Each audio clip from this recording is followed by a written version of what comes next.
안녕하세요, 구독자 여러분. 구독과 좋아요는 채널 운영에 큰 힘이 됩니다. 안녕하세요. 저는 서울에 살고 있고 평소 사연 듣는 게 취미인 35살 여성입니다. 제가 오늘 여러분께 들려드릴 사연은 무더운 여름, 속이 뻥 뚫리는 이야기랍니다.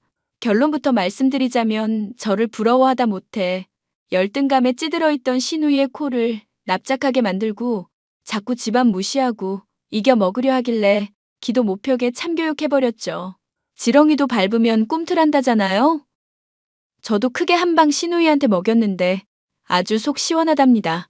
그럼 어떤 사연인지 궁금해하실 것 같아 지금 바로 사연을 시작하도록 하겠습니다. 저는 프리랜서 펀드 매니저이자 투자 자문단으로 활동하고 있고 아이를 키우며 부업으로 작은 쇼핑몰을 운영 중에 있습니다. 부모님은 두 분 다 교직 생활을 오래 하셨고 얼마 전에 정년퇴임을 하셨는데요. 여전히 학생들이 좋은지 본인들이 근무하시던 학교 근처에 작은 분식집을 차리셨어요. 아빠, 일은 안 힘들어요? 노후도 빵빵하신 분들이 편하게 여행 다니면서 좀 쉬시지. 아직 나이도 젊은데 놀아서 해야 되겠니? 할 수 있는 일이 있을 때 한 살이라도 젊을 때 해봐야 한다. 네 엄마랑 오붓하게 둘이 말이다. 어휴, 사랑꾼 납셨네, 납셨어. 그래도 엄마표 떡볶이가 인기가 많은가 봐? 손님이 제법 되네요? 그러게 말이다. 지난번에 블로거인지 체험단인지 이벤트하고 저절로 홍보도 되니까 사람들이 많이 찾아오더라고. 요즘 사람들이 SNS라는 걸 하는데 그런 쪽으로 홍보하면 아마 더 바빠질 수도 있어요. 그래? 한번 해볼까? 에이, 지금도 충분하시잖아. 얼마나 더 돈을 쓸어 담으려고? 이제 그만 버시고 쉬엄쉬엄 일하셔요. 대충 때우지 말고요. 내가 모를 줄 알았죠? 아이고, 내가 실수했네. 우리 딸 걱정시키면 안 되는데. 그럴 줄 알았어. 아마 다음 주에 집으로 보약 2채 갈 거예요. 엄마랑 아빠 거 보냈으니까 잘 챙겨 드세요. 요즘 날도 덥고 기력 보강해야 되잖아. 알겠어, 알겠어. 우리 딸 말을 누가 거역할까? 아무튼요. 이따 저녁에 퇴근하면서 들릴게요. 마무리하고 같이 들어가요. 그래, 그래. 이따 보자. 누가 보면 저희 부모님은 적당한 노후 즐기면서 잘 사시겠거니 하는데 사실 보이는 게 다가 아니랍니다. 부모님도 부동산 투자나 재테크에 일가견이 있으셨던 분들이라 상당한 부를 축적하고 계신 상태예요. 정확한 규모는 모르지만 강남에 건물도 2채 있고 월세만 받아도 충분히 먹고 살 수 있는 정도거든요. 저는 남들이 다 아는 명문대를 조기 졸업해 국내 대형 투자은행에서 근무를 시작했습니다. 거래처 영업팀장이던 남편을 만났는데 같은 대학이라는 그 작은 인연으로 어느새 연인 사이가 되어 있더군요. 2년 정도 연애를 하다 보니 나이도 나이인지라 자연스레 결혼 이야기가 오고 갔습니다. 양가 집안에 인사를 드리기로 하고 시댁에 먼저 인사를 가게 되었죠. 처음 뵙겠습니다. 김시은이라고 합니다. 동현 씨랑 진지하게 만나고 있는 사이예요. 진작에 인사드렸어야 했는데 죄송합니다. 아니에요. 어서 와요. 먼 길 오느라 고생 많았죠? 아니에요. 동현 씨가 운전도 하고 저는 그냥 얻어 타고 오기만 한걸요.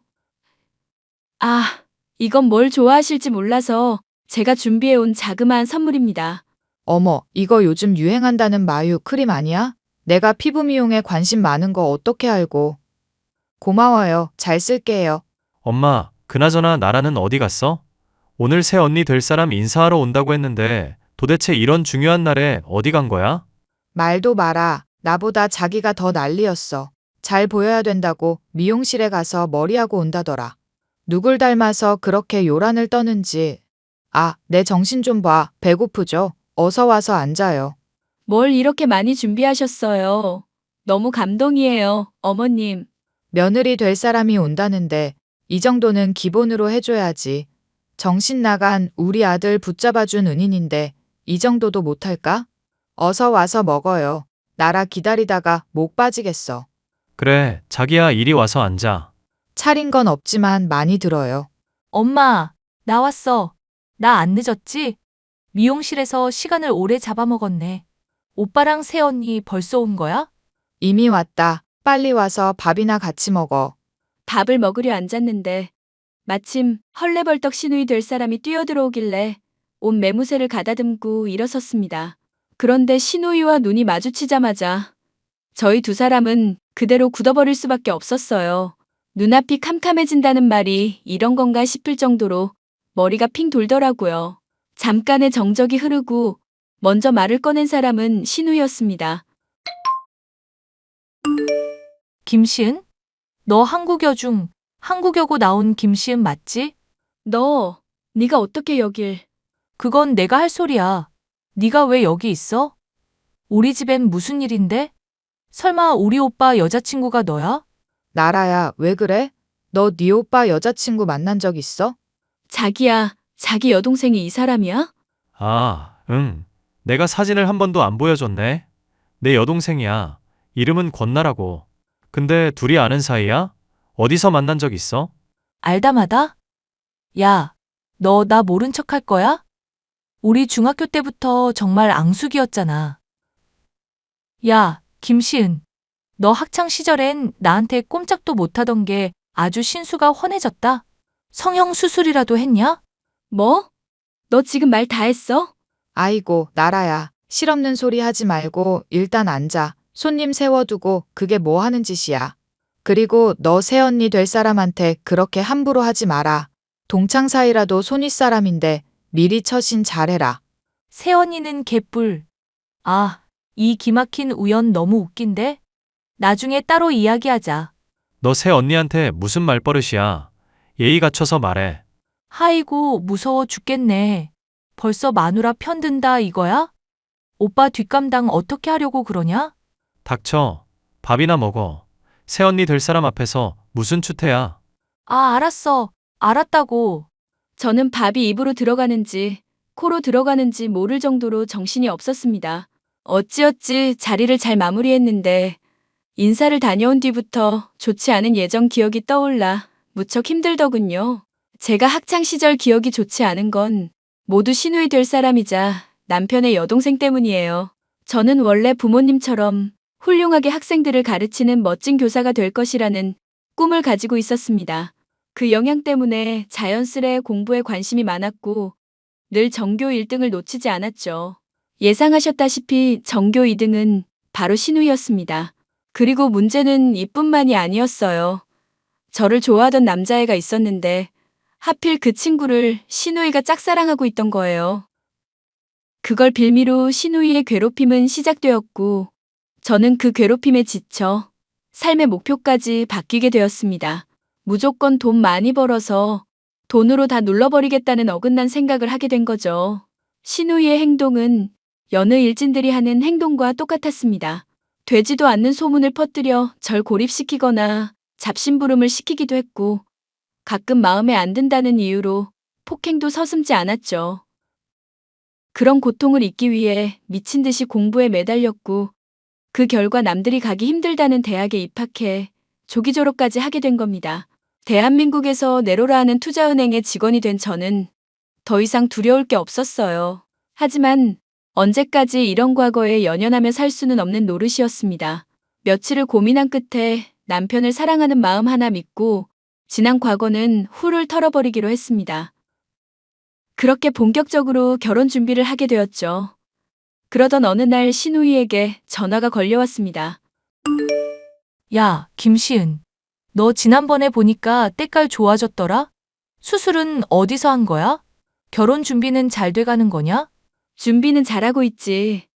그동안 많은 일이 있었지만 나는 사과를 제대로 받은 적이 없는 것 같은데. 내가 손윗사람 될 처지니 확실히 짚고 넘어가자. 그래서 뭐 어쩔 건데. 복수라도 한다고? 아니 그런 거 안 해. 이왕 이렇게 된 거 너 때문에 동현 씨 포기할 순 없잖아. 그러니까 난 널 용서할 거야. 야, 인자한 척하지 마. 내가 괴롭혔다는 증거 있어? 있냐고. 증거야 차고 넘치지. 내 존재 자체가 증거니까 더 이상 그 일 거론하고 싶지 않아. 그러니까 너도 그만 말해. 인연이. 야, 너 몸뚱이 하나 믿고 우리 오빠 어떻게 한번 꼬셨나 본데 취집하는 기분이 어떠냐? 그런 말 함부로 하는 거 아니야. 취집이라니? 오히려 동현 씨가 나한테 장가 온다는 게 맞는 표현 같은데? 뭐? 야, 너 실성했냐? 이게 너랑 나랑 급이 같은 줄 아나? 너 예전 같으면 나 쳐다보지도 못했어. 어디서 기어오르고 지랄이야? 그럴만하니까. 나도 예전에 김시은이 아니라고. 할 말 있어서 전화한 거 아니야? 이딴 식으로 갈굴 거면 끊어. 시간 아까우니까. 와, 많이 컸다. 너 시집 오면 시집살이는 내가 거하게 시켜줄게. 단단히 각오하는 게 좋을 거야. 그리고 혼수나 예단은 말하지 않아도 넉넉하게 준비해 오는 거 잊지 마라. 우리 엄마가 싫은 소리 못하는 사람이라 내가 대신 말해주는 거야. 네가 상관할 바 아니야. 내가 알아서 할 거니까 신경 꺼. 그래, 어디 한번 끝까지 기어올라 봐. 자기야, 나 할 말 있어. 지금 통화 가능해? 응, 괜찮아. 무슨 일이야? 아니, 나랑 아가씨 사이에 대해서 당신한테 미리 이야기할 게 있어서. 뭔데 그래? 동창이라는 이야기는 대충 들었는데 무슨 할 말이 있어서 그러실까? 사실 나 학창 시절에 괴롭힘 당했었어. 그게 아가씨랑 갈등이 생겨서고. 그땐 뭣도 모르고 당하고 살았는데 다 크고 보니까 어린 마음에 그럴 수도 있겠다 싶더라고. 사람 마음이란 게 그렇잖아. 뭐? 나라가 당신 괴롭힌 주동자라는 거야? 그런 셈이지. 근데 지금은 아무 감정 없어. 이미 지난 일이고 나한텐 당신이 더 중요하니까. 그런 과거에 연연해 하지 않으려고. 일단 내가 미안해. 나라 대신해서 사과할게. 에이, 자기가 왜 사과해. 다 잊고도 남았어. 결혼 전에 확실히 하려고 말해주는 거야. 무슨 말인지 잘 알겠어. 내가 결혼하면 나라가 안 설치게 중간 역할 잘해줄게. 걱정하지 마. 내가 직접 나서서 해결할 수 있는 문제지만 웬만하면 가족들한테 직접 혼나는 게 나은 것 같아. 괜히 아가씨한테 티 내지 말고. 알겠어. 앞으로 살면서 부딪히는 일 없게 내가 많이 신경 쓸게. 그렇게 말해줘서 고마워. 역시 든든한 내 남편이야. 양가 집안에 모두 인사도 마쳤겠다. 쇳불도 당김에 빼랬다고 2주 뒤 상견례를 하게 되었습니다. 남편이나 저나 성격이 급한 편이라 느긋하게 일정 조율할 여유가 없었어요. 저와 친정 부모님은 소소하지만 최대한 단정하게 차려입었고 긴장되는 마음을 겨우 부여잡고 상견례장에 갔습니다. 그런데 아주 기가 막힌 광경을 목격하고 말았죠. 시누이가 누구 잔칫날 온 사람처럼 과한 차림으로 앉아 있었거든요. 온몸에 명품을 휘감았고 자랑이라도 하려는 듯 손가락엔 반지가 왜 이렇게 많던지 개인 취향이겠거니 생각하며 긴장된 마음으로 자리를 지키게 되었습니다. 식사를 마치고 어른들이 대화를 나누기 시작했는데 시누이가 눈치 없이 끼어들기 시작하더군요. 사돈, 신혼집은 어디로 하는 게 좋을까요? 아무리 생각해도 직장 근처가 제일 낫겠죠? 아무래도 그게 나을 것 같습니다. 못 해줄 집도 아니고 이왕이면 편리한 곳에 살아야죠. 요즘 누가 집해 오고 이런 거 없는 거 아시죠? 사돈 어른도 생각을 잘 하셔야 하는데. 뭐 어른들이니까 알아서 하시겠지만 집은 무조건 비싸고 좋아야 해요. 나라야, 지금 어른들끼리 대화 중이잖니. 그런 사적인 말은 나중에 해. 지금 이게 무슨 예의야? 아, 알았어. 조용히 하고 있을게. 하하, 우리 사돈 처녀가 오빠가 결혼하니 많이 아쉬운가 봅니다. 이래저래 신경을 많이 써주는 걸 보니 그렇죠 뭐. 오빠네 집 비싼 거 해주면 나는 나중에 결혼하면 뭐 해줄 건데? 야, 권나라, 너 적당히 눈치 챙겨. 여기가 네 상견례장이야? 사돈 처녀가 귀엽군요. 그나저나 이왕 새로운 인생 시작하는 거 부족함 없이 시작하게 해줄 겁니다. 얼마가 되었든 간에 보태줄 의향이 있으니 아이들이 원하는 곳에 집을 마련해 주죠. 응당 그러는 게 맞죠. 저도 힘 닿는 데까지는 돕겠습니다. 그럼 제가 봐둔 곳이 있는데 시세 차익도 많이 나는 곳이고 투자 가치도 있는 곳이라 더할 나위 없어요. 아무렴 어떤가요? 사돈 어른이나 두 아이가 좋다고 하면 저도 언제든지 환영입니다. 오늘 만나 뵈서 정말 반가웠습니다. 나중에 필요한 게 있으면 아이들 통해서 주고받도록 하죠. 저는 저녁에 일이 있어서 바로 가봐야 합니다. 마저 이야기들 나누세요. 친정 부모님이 먼저 자리를 비우시자 신우이는 이때다 싶었는지 또 나대기 시작했습니다. 도대체 남의 상견례 자리에서 왜 저런 행동을 하는지 도무지 이해가 가질 않더라고요. 엄마, 나도 나중에 집 해줘야 해? 치사하게 오빠만 해주기 없기야. 나 차별하는 거 싫어하는 거 알지? 오빠도 집 사줬으니까 나도 집 사줘. 아가씨, 여기 상견례장이잖아요. 나중에 이야기해도 될 문제를 왜 어른들 이야기하는데 자꾸 그러실까요? 저한테 따로 연락을 하시던지 하면. 아, 알겠다고. 왜 올케까지 나서서 그러는 거야? 내가 알아서 잘하는데. 이게 지금 잘하는 거예요? 지금 너무 버릇없는 거 알아요? 꼭 이렇게 정색을 하고 말을 해야 하나? 뭐 버릇이 없어? 너 이 결혼 파토 내고 싶냐? 이게 어디서 눈을 부라리고 있어? 아이고, 이 화상아. 지금 네 오빠 중요한 자리지. 네가 주인공도 아니고 왜 이렇게 나대? 적당히 하다 집에 가자. 알겠어? 사돈 어른 앞에서 이게 무슨 망신이야. 너 한두 살 먹은 어린애도 아니잖아. 그러니까 적당히 하자. 큰 소리 내기 싫으니까 이쯤에서 그만하는 게 좋을 거예요. 날도 날인데 아가씨 때문에 좋은 자리 망치면 저나 어머님이나 속상한 건 매한가지일 텐데요. 그만하시죠. 그렇지. 어휴, 저 왼수를 그냥. 세아가, 오늘 같은 날 안 좋은 모습 보여서 미안하구나. 나중에 사돈 어른께 상황 설명 좀 잘해줘. 알겠지? 네, 어머니. 저도 이런 모습 보여드려서 죄송하고요. 아니다. 앞으로 살면서 지적할 거 있으면 지적하고 서로 알려주면서 살자꾸나. 나 그렇게 꽉 막힌 사람 아니다? 솔직히 결혼을 준비하는 데 있어서 금전적인 어려움이 있을 거라고는 생각을 하지 않았습니다. 제가 투자은행에 다니면서 연봉이 5억 가까이 되는 데다 어깨너머로 배운 재테크 실력으로 돈을 제법 불려놨거든요. 제가 모은 돈만 벌써 20억이 넘습니다. 이건 저밖에 모르는 비밀이고 남편도 제 연봉이 1억 정도 되는 줄 알고 있던 참이었죠. 전 제 돈으로 직접 강남에 아파트를 구매했습니다. 당연히 남편이 가전이나 가구 같은 혼수를 준비하기로 했고요. 친정 아빠는 결혼 선물로 남편의 차도 바꿔주고 직장 다니는데 번듯하게 다니라며 명품 정장을 풀세트로 맞춰주셨습니다. 그리고 시누이도 섭섭하지 않게 500만 원 주며 사고 싶은 거 사라고 배려해 주셨죠. 그렇게 주변 사람들의 많은 축복 속에 결혼식을 올렸습니다. 결혼 이후 자녀 계획을 세우면서 재택근무로 전환해 근무를 시작했어요. 어차피 상담직이라 굳이 출근을 하지 않아도 되는 문제였고 업무 특성상 재택근무가 가능한 상태였어요. 그런데 시누이는 제가 직장을 그만둔 줄 알았는지 어떻게든 시비를 걸고 싶어 안달이 난 눈치였어요. 하지만 대놓고 행동으로 옮기지는 못했습니다. 시누이가 취업을 하지 못하고 있던 상태였거든요. 그러던 와중에 생각보다 빨리 아기 천사가 찾아왔고 시간이 흘러 저는 아이를 출산하고 정신없는 나날을 보내게 되었습니다. 시누이도 뒤늦게 중견기업에 인턴으로 취업했는데 이때부터 절 못 잡아먹어서 안달이더군요. 올케, 요즘 시대에 애 낳았다고 전업주부 하는 게 말이 돼? 자존심도 없어? 그게 무슨 말이야? 아니, 그렇잖아. 남편이 벌어다 주는 돈 쓰면서 집에서 애나 돌보는 게 뭐 대수라고. 너 우리 오빠 등골 브레이커지? 난 또 무슨 말이라고. 나 전업주부 아니고 재택근무하고 있거든. 누구보다 편하게 일하고 있으니까.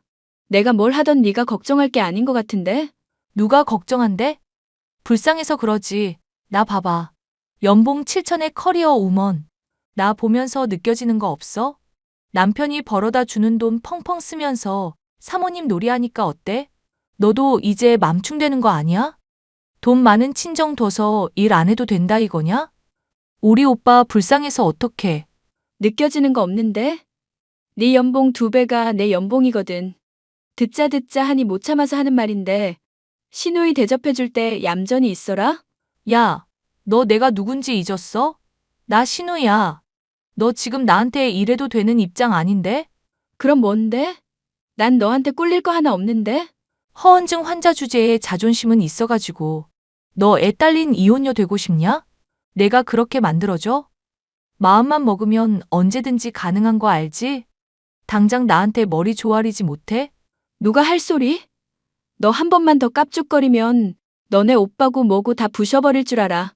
너네 오빠 이혼남 만들기 싫으면 그 거지 같은 입 다물라고. 야, 너 말 다 했어? 너 엄마한테 이를 거야. 시집살이 된통 당해봐라. 그러던가 누가 네 말을 믿겠니? 뭐? 너 두고 봐. 내가 가만 안 둬. 위에 보시는 내용 어떻게 하실 건지 저한테 설명 좀 부탁드립니다. 아가씨가 저한테 저런 태도인데 제가 어떻게 해야 할까요? 저게 다 뭐냐? 나라가 너한테 저랬다고?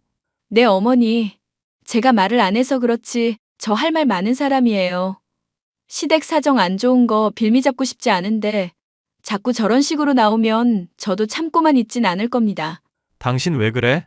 나라가 또 뭐라 그런 건데? 나한테 묻지 말고 직접 봐.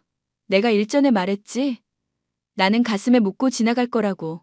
근데 왜 자꾸 나한테 딴지를 못 걸어서 안달인 건지 설명 좀 해줄래, 여보?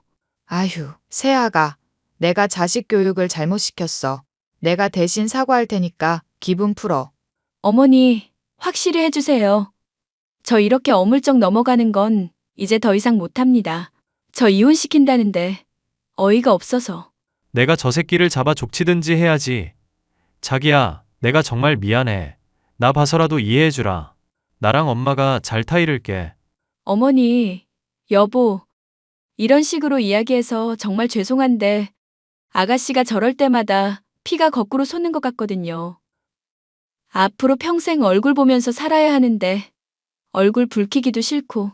새아가, 내가 미안하다. 지난번에 동현이한테 대충 이야기 전해 들었어. 내가 보듬어줬어야 했는데 그러지 못해서 미안하다. 그러니 노여워 말고 기분 풀어.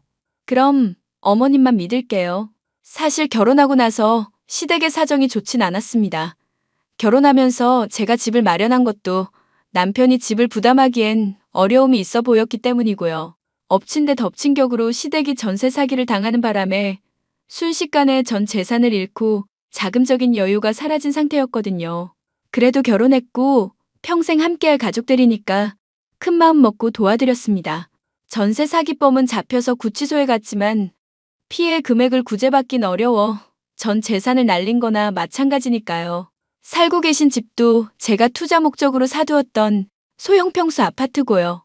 그 집에서 시어머니와 시누이가 생활할 수 있게 배려해드린 겁니다. 물론 시누이는 이런 사실을 꿈에도 모르고 있었죠. 그리고 시누이가 다니는 회사도 제가 투자 상담을 해주면서 긴밀한 관계를 유지하는 곳이었습니다. 그런 저의 사회적 위치를 잘 알기에 시어머니와 남편은 시누이를 쥐잡듯 잡았어요. 몇 개월을 들들 볶아대니 드디어 주제 파악을 했는지 저를 찾아와 빌기 시작하더군요. 시은아. 아니, 새언니. 내가 정말 잘못했어요. 예전에도 그렇고. 제가 못난 모습 보여서 정말 죄송해요. 갑자기 왜 이래? 뭐 잘못 먹었어? 엄마랑 오빠한테 이야기 듣고 나 정말 반성 많이 했어요. 내가 그동안 얼마나 철없이 살았나도 싶고. 앞으로는 정직하게 똑바로 살 테니까 제발 나 한 번만 용서해줘요. 우리 오빠랑 이혼하지 말고. 앞으로도 안 이런다는 보장 있어? 정말 잘못했어요. 이렇게 싹싹 빌게. 친구고 뭐고 사람 대 사람으로 한 번만 봐주면 안 되겠니?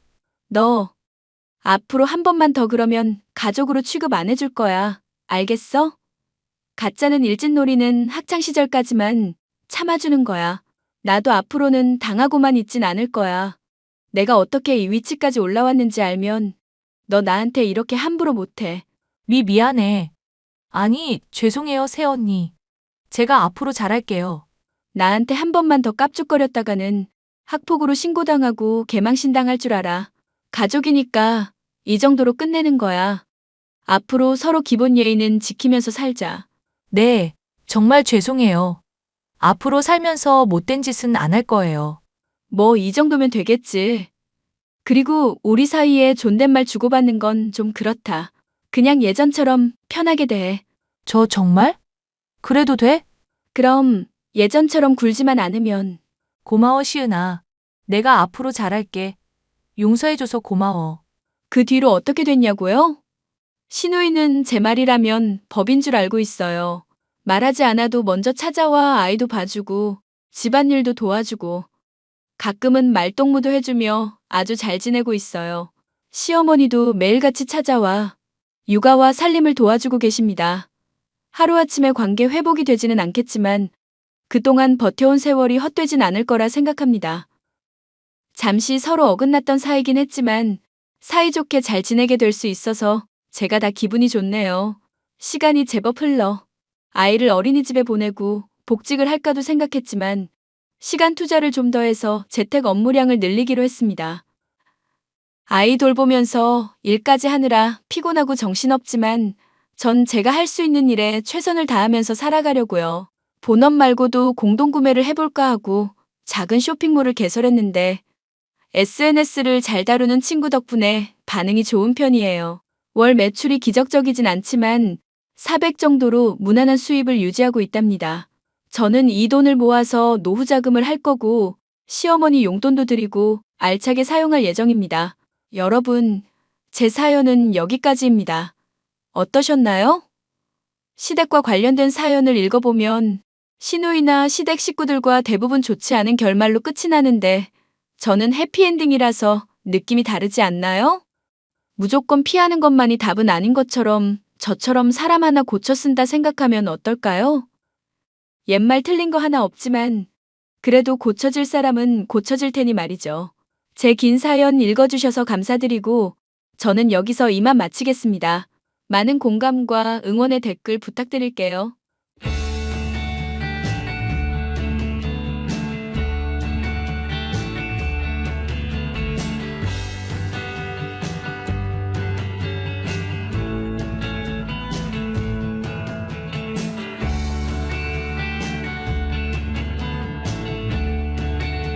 안녕하세요, 구독자 여러분.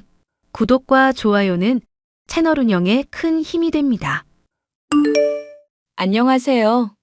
저는 30대 주부로 최근에 남편과 이혼을 한 이후 얌체 같은 시모에게 제대로 복수를 해준 일이 있었습니다. 제가 통쾌하게 복수하게 된 사연에 대해서 얘기를 해볼까 해요. 당신 식당 일에 요즘 너무 열심인 거 아냐? 아무리 그래도 사람이 집안일을 이렇게까지 내팽개치고 있어도 되는 거냐고. 우리 결혼할 때 당신이 한 얘기 기억 안 나? 각자가 버는 만큼 집안일 분담하자며. 당신 이제 백수 신세 됐고 나는 엄마 식당에서 일하게 됐으니까 당연히 집안일은 당신이 책임져야지. 아무리 그래도 남자가 집안일하는 건 멋이 안 살잖냐. 그리고 내가 취업을 하려면 공부도 하고 준비할 게 많은 상황인데 집안일에 시간을 쓰면 죽도 밥도 안 되잖아. 이대로 내가 계속 백수 신세였으면 좋겠어? 남편이 백수 소리 듣는데 당신 속이 편하겠냐고. 솔직히 말해서 당신 회사 잘리고 나니까 난 오히려 더 편한데? 나보다 조금 더 번다고 집안일 전부 나한테 떠맡기고 청소며 설거지며 당신 하고 싶은 대로 시켜댔잖아. 그거 내가 참아줬을 때 당연히 이런 날이 올 거라는 생각 못했어? 당신이 회사 수입은 괜찮아도 언제 터질지 모르는 부실 기업인 거 알고 있었잖아. 알고는 있었는데 이렇게 손바닥 뒤집듯이 확 태도가 바뀌어 버리면 내가 적응이 안 되니까 그렇지. 우리 결혼한 지 이제 4년밖에 안 됐는데 너무 섣부르게 부부의 일들을 결정짓고 결론 내리지 말자. 그 얘기를 내가 당신한테 언제 했더라? 신혼 때부터 얘기했어. 내가 집안일이며 엄마 식당일 돕는 것 때문에 너무 힘들다고 당신한테 말했던 거 기억나지? 그때 당신 코웃음만 쳤지. 내 얘기 언제 제대로 귓등에나 담아줬어? 이게 다 업보라는 생각은 안 들지?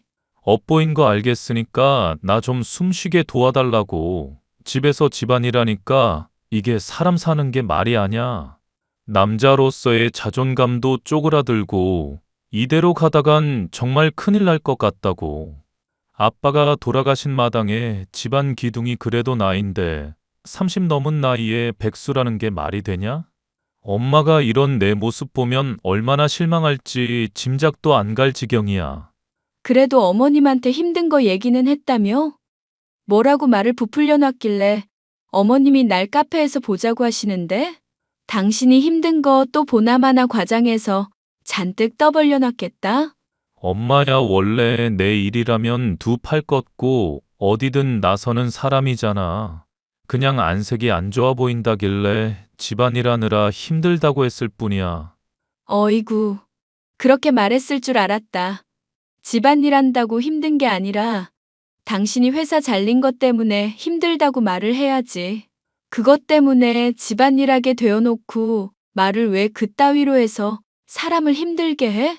어머님 전화로 나한테 쏘아붙이는데 하도 큰 소리를 치시니까 지금도 귀가 먹먹하다고. 엄마도 사람인데 자기 자식이 힘들다니까 당연히 신경 쓰이겠지. 그래도 너무 스트레스 받고 그러지는 마. 이것도 당신 자업자득이잖아. 남편 무시한 자업자득. 웃기는 소리 하고 있네. 오늘 집에 들어가면 청소 제대로 했는지, 설거지도 기름때 없이 잘 됐는지 확인할 거야.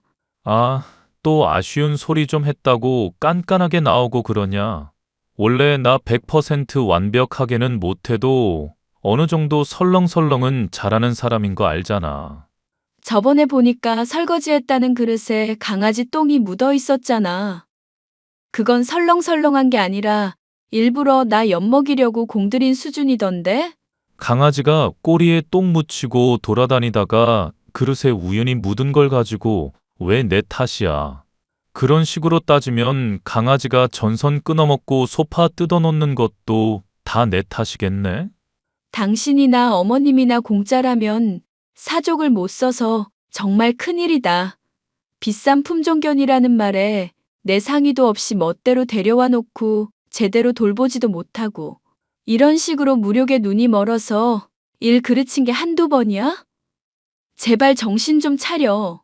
아, 몰라. 난 어찌됐건 취직한다고 바쁘니까 집안일 무조건 5대5로 나눠. 난 이대로 정말 죽을 것 같으니까 배를 째든지 말든지 알아서 하라고. 다니던 보험회사가 망하는 바람에 백수 생활을 하게 된 남편은 오랫동안 공무원 공부를 해왔기 때문에 회사를 골라갈 수 있는 입장이 아니었습니다. 보험사에 운 좋게 취직을 하게 되었을 때만 하더라도 남는 시간에 제발 스펙을 쌓으라고 말했지만 일도 힘들어 죽겠는데 무슨 공부냐며 집에서 뒹굴거리기만 했었죠. 그래놓고 회사가 망하게 되니 집안일도 힘들다던 남편 때문에 저도 많이 갑갑했는데요. 시어머니가 이 일로 잔소리를 하면 저 역시도 할 말이 많은 상황이라 마음을 단단히 먹고 만나기로 한 카페로 향했습니다.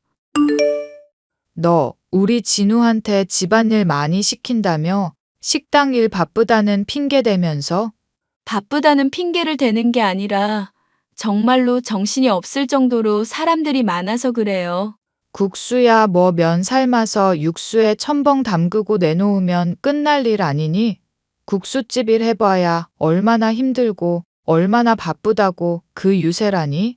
유세를 떠는 게 아니라 엄마랑 저랑 둘이서 하기에는 너무 일이 버거울 정도로 많아서 그렇죠. 어머님도 막상 가게에 손님들 오가는 거 보시면 납득하실걸요? 저번에 한 번 봤으니까 네가 여기서 더 말 보태고 그럴 필요 없다. 어쨌거나 널 보자고 한 건 쓸데없는 잔소리 하고 싶어서가 아니다. 우리 진우한테 잘하라는 어차피 듣지 않을 얘기하려는 것도 아니고. 그이한테는 제가 충분히 잘하고 있다니까요, 어머님. 그런데 그 얘기가 아니면 무슨 용건으로 부르신 건지 여쭤봐도 될까요?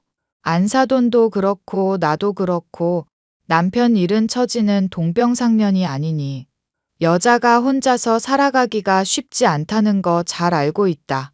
그래서 안사돈만 괜찮다고 하면야 내가 선자리 좀 소개해 줄까 하고.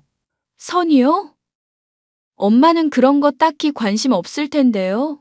그거야 네 생각이고 실제로 안사돈이 관심이 있을지 없을지는 또 어떻게 아니? 어떤 사람인지 드러나 보고 판단을 해야 할 거 아니냐. 어떤 분이신데요? 어머님이 소개해 주시려는 분이면 좋은 분일 것 같네요. 무슨 아첨을 그렇게 대놓고 하니 어쨌건 소개해주려는 사람이 좋은 사람인 건 맞다.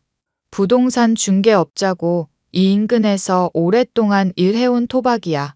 그래서 발도 넓고 단골 손님도 많이 만들어줄 수 있어. 왜, 너도 오며 가며 한 번쯤 본 적 있지 않을까 싶구나. 사거리에서 꺾는 곳에 커다랗게 부동산 하는 곳 있잖니?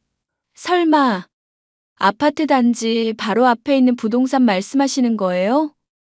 거기 사장님 배 나오고 탈모도 있으시던데. 사람이 배가 나왔다는 건 인덕이 후하다는 거고 탈모라는 건 정력이 좋다는 뜻 아니겠냐. 안사돈도 막상 만나보면 좋아할 거다. 어머님이 이렇게까지 말씀하시니 얘기를 전해보기야 할 텐데 너무 기대는 하지 마세요. 엄마가 요즘 식당 일 때문에 워낙 바빠서 정신도 없고 누구 사귀고 이런 거 좋아하지도 않는 사람이라서요. 알지. 안사돈 돈 모으는 재미로 사시는 분인 거. 나도 저번에 식당 갔는데 아는 척도 안 하시고 국수 말고 있는데 좀 불편할 지경이었다. 아, 그거 엄마가 나중에 알고 죄송하다고 말씀드렸던 걸로 기억하는데요. 어머님이 모자 쓰고 와서 못 알아봤다고. 나중에 또 오면 서비스로 잘 챙겨드리겠다고 하시니까 한번 같이 방문하실까요? 됐다. 엎드려 절 받는 것도 민망하니까 괜한 소리 하지 말거라. 원래 나는 주는 만큼 받는 사람이지. 주지도 않아 놓고 받는 거 좋아하는 사람이 아냐. 내가 제일 싫어하는 게 돈 욕심 많고 쓸데없이 탐욕스러운 사람이다. 알잖니? 네, 알죠. 어머님이 돈 욕심 없으신 분인 거. 그럼 혹시 맞선 소개해 주시는 것도 뭔가 좀 드려야 할 게 있을까요? 드리고 자시고 할 거는 없고 국수집에서 몇 달 정도만이라도 일 좀 하게 해주렴. 주방에서 일도 배우고 레시피도 좀 배웠으면 좋겠다 싶구나. 내가 모아놓은 돈은 그래도 좀 있는 편이라 가게 차리는 건 어렵지 않을 것 같거든.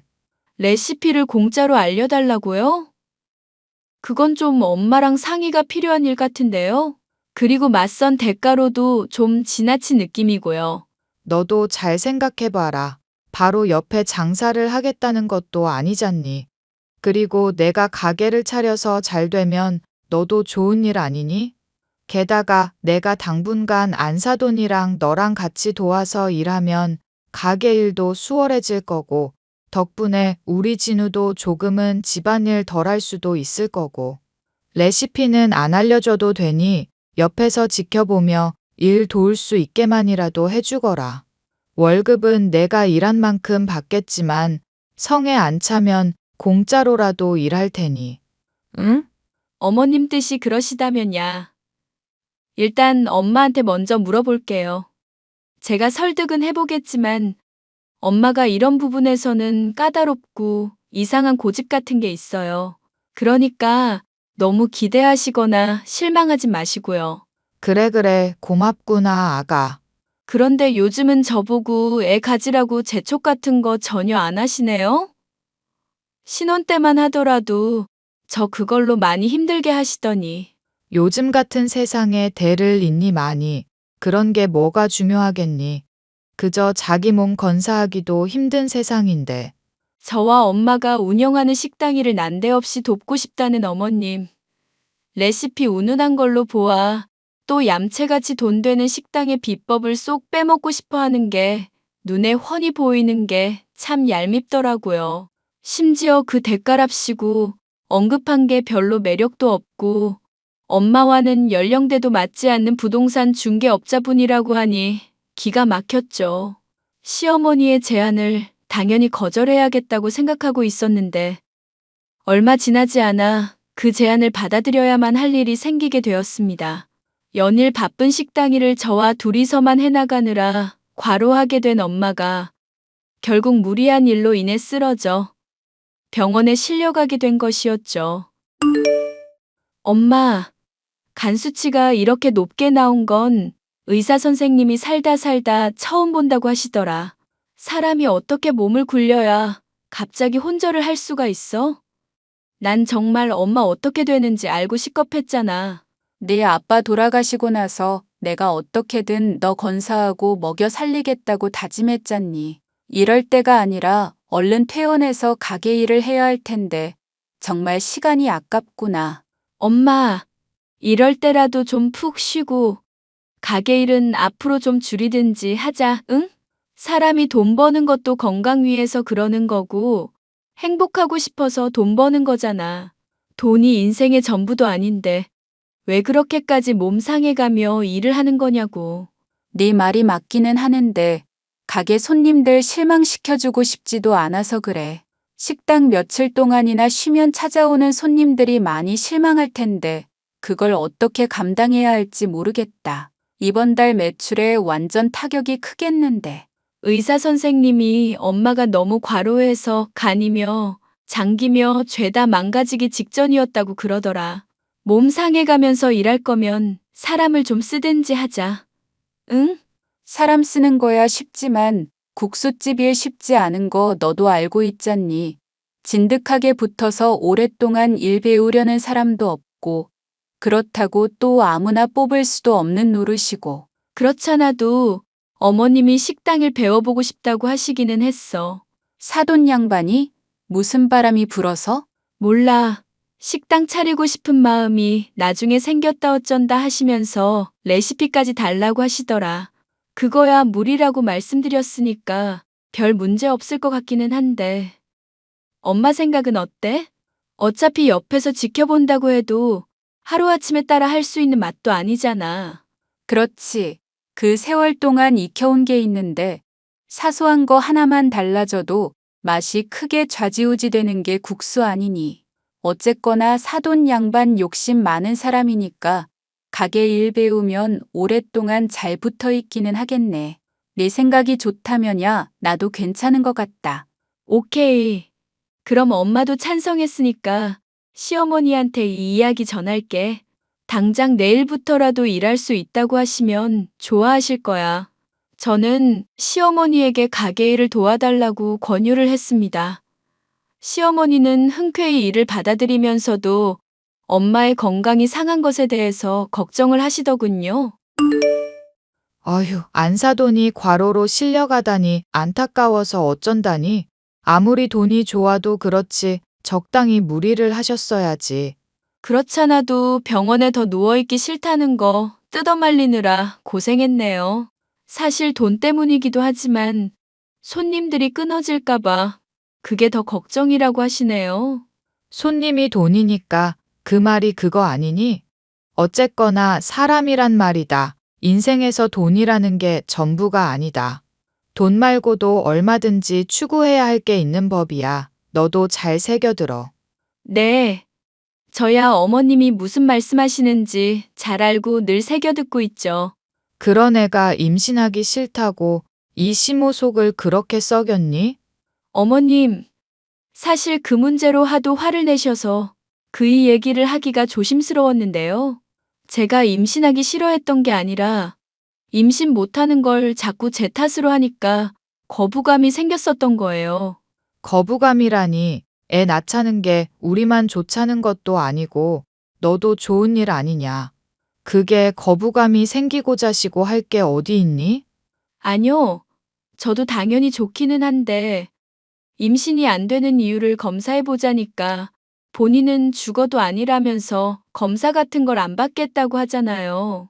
그래서 저도 속상해서 이렇게 한 사람한테만 책임 전가할 거면 임신이라는 문제를 생각하고 싶지 않다고 말했었던 거예요.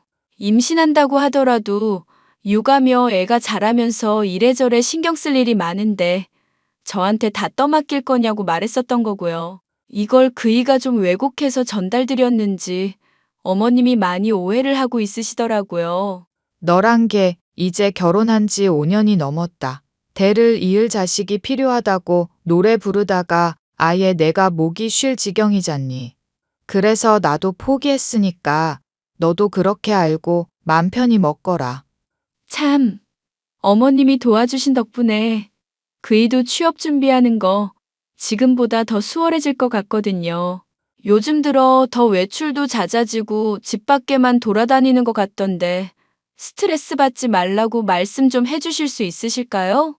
제가 얘기하면 항상 화부터 내고 의심하냐고 버럭버럭 소리만 질러서요. 집에서는 공부를 못하는 타입도 있는 법이잖니. 별 대수롭지 않은 일에 신경 쓰기보다는 안 사돈 건강이나 신경 쓰렴. 그리고 여하튼 간에 내가 식당 일은 당장에라도 도와주면 된다 이거지? 괜히 나 어렵다고 설렁설렁 가르칠 생각하지 마라. 내가 뼛속까지 제대로 배워서 가게 차릴 수 있도록 잘 가르쳐다오. 알겠니? 네, 어머님. 어머님만 안 불편하시다면야 얼마든지 말씀드릴게요. 그렇다고 이 시모를 우습게 보는 건 용서 못해. 가르친다고 해서 네가 갑이 아니라는 것도 명심하렴. 알겠니? 네, 어머님. 도와주셔서 감사해요.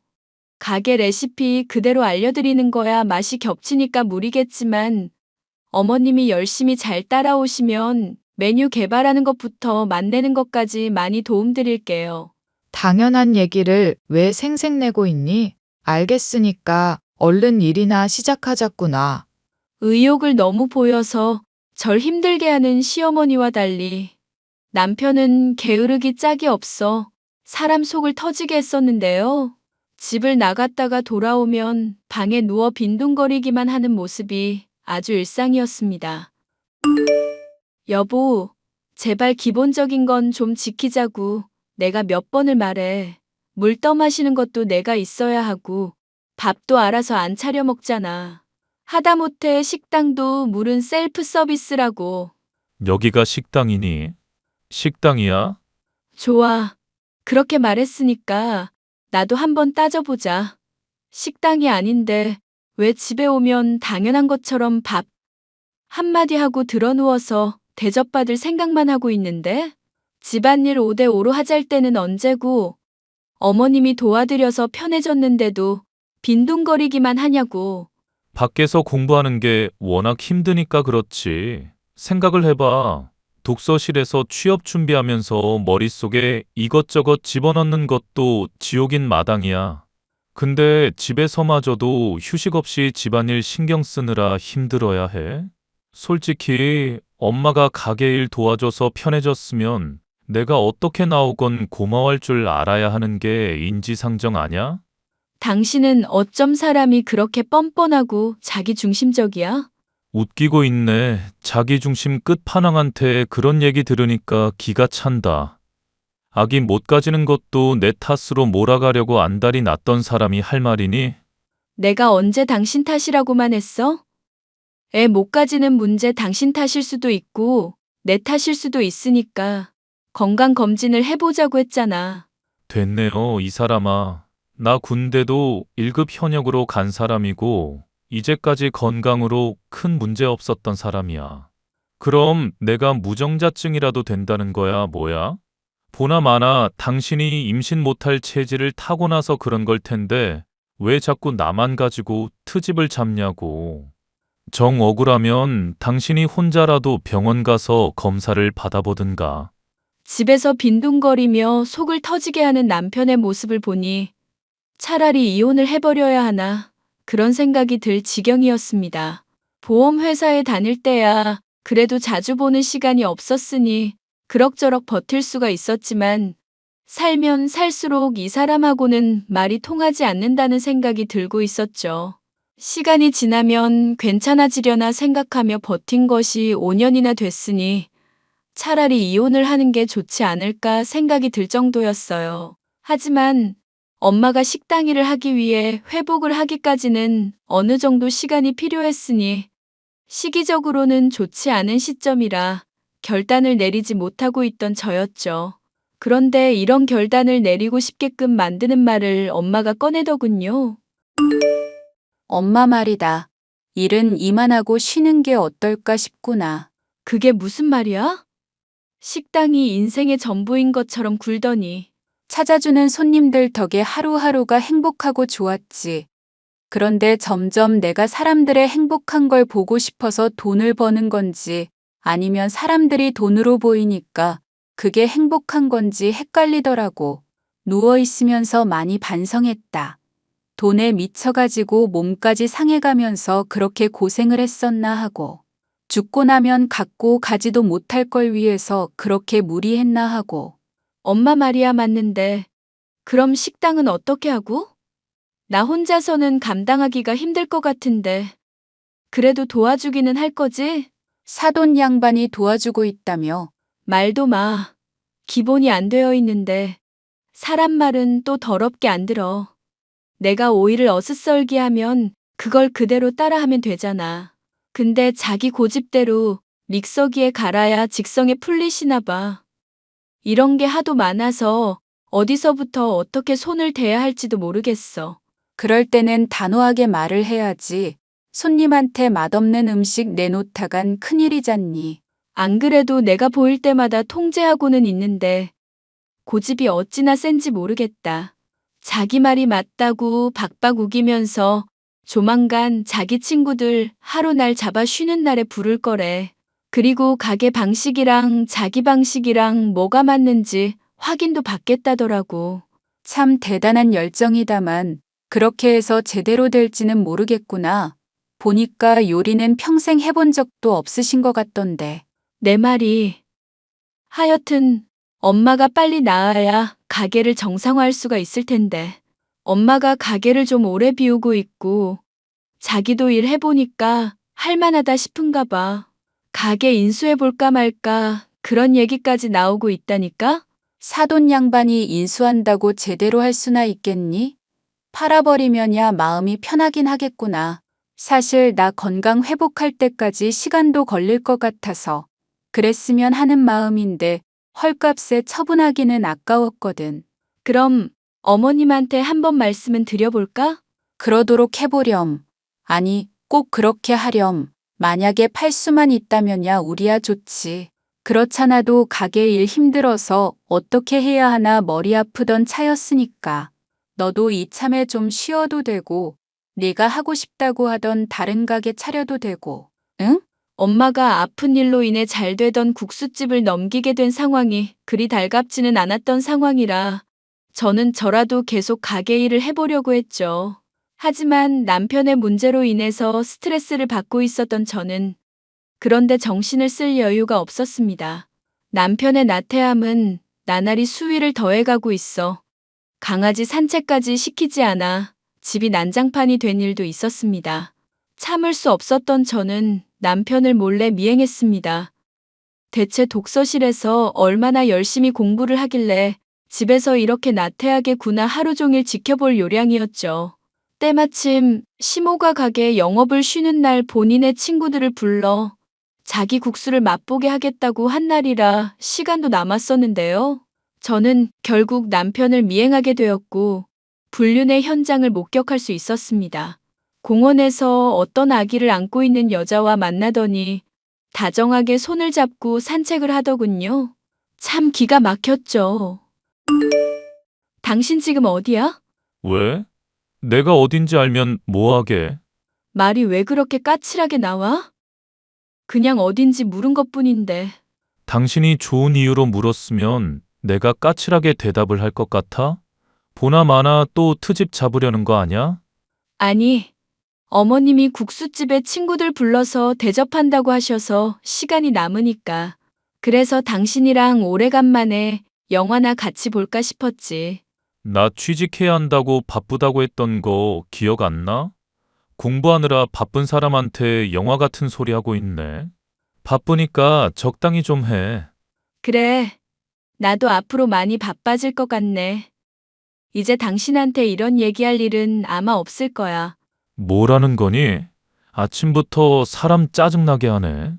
사태를 조금 더 파악하기 위해 모른 척 몰래 따라갔었는데 서너 살쯤 되어 보이던 불륜녀의 아이는 남편을 두고 혀 짧은 소리로 아빠 아빠라고 부르며 좋아하는 것도 볼 수 있었습니다.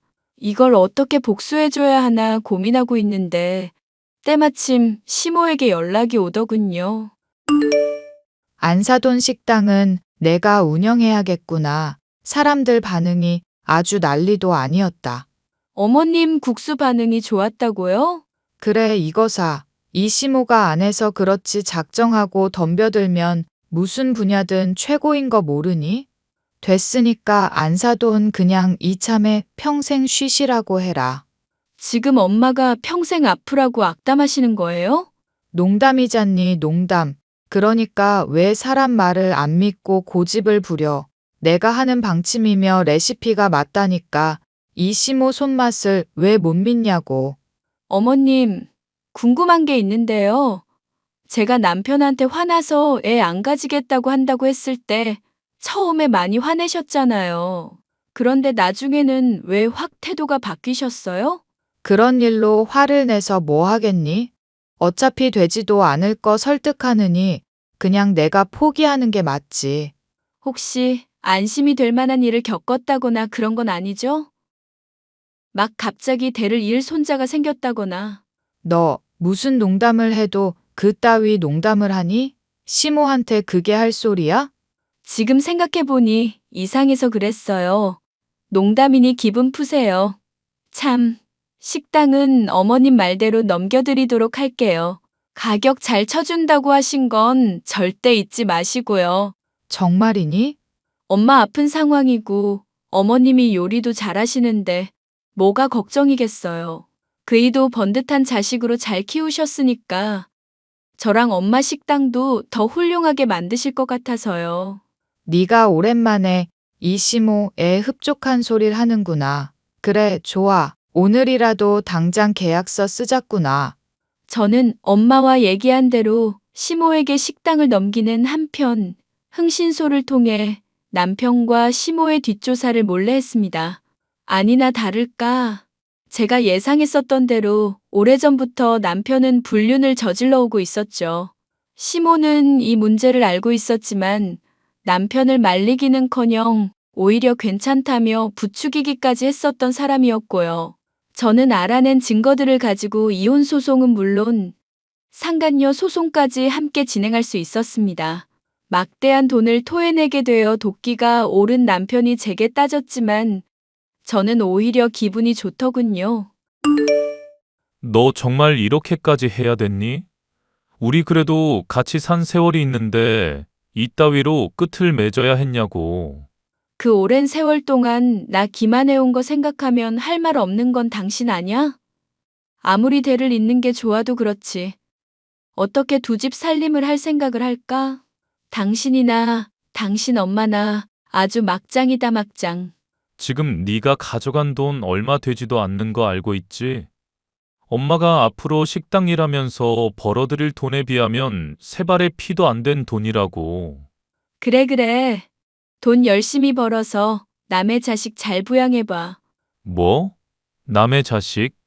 그게 무슨 소리야? 설마 지호 얘기하는 거야? 누가 봐도 남이다 싶을 정도로 하나도 안 닮았더라고. 못 믿으면 뭐 어쩔 수 없는 일이겠지만. 개소리하고 있네. 지호 내 자식 맞아. 내 씨로 낳은 내 자식 맞다고. 참, 어머님 식당도 아마 반년? 그 정도도 안 돼서 망할 거야. 이것도 못 믿으면 어쩔 수 없는 일이지만 아주 저주를 퍼붓는구나. 꺼져. 나도 더 나쁜 말로 갚아주고 싶지만 이미 인생 망한 거나 다름없으니까 여기까지만 해줄게. 파이팅! 저의 남편이었던 사람은 믿지 않았지만 제가 한 말은 모두 사실이었습니다. 흥신소를 통해 알게 된 것은 전 남편의 불륜녀가 아이의 친아빠로 보이는 다른 남자와 불륜을 저지르고 있다는 사실이었거든요. 그리고 전시모의 국수 맛은 최악으로 친구들이 비위를 맞춰주려 거짓말을 한 게 틀림없었고요. 결국 제가 예언한 대로 얼마 지나지 않아 전 남편이었던 사람은 불륜녀와 완전히 사이가 파탄이 났고 무일푼의 자식도 없는 신세가 되었습니다. 전 시모 역시도 식당이 완전히 망해 반년은커녕 3개월 만에 폐업을 하게 되었고요. 전 남편은 제가 임신을 못한 게 본인의 무정자증이 원인임을 알았다며 전시모와 함께 잘못을 빌어오고 있네요. 하지만 머리에 총을 맞지 않은 이상 이들을 용서해줄 이유가 저에게는 전혀 없네요. 전 현재 엄마와 함께 소소한 일상을 보내며 마음의 안정을 찾고 있는 중이랍니다. 사연 끝까지 들어주셔서 감사합니다.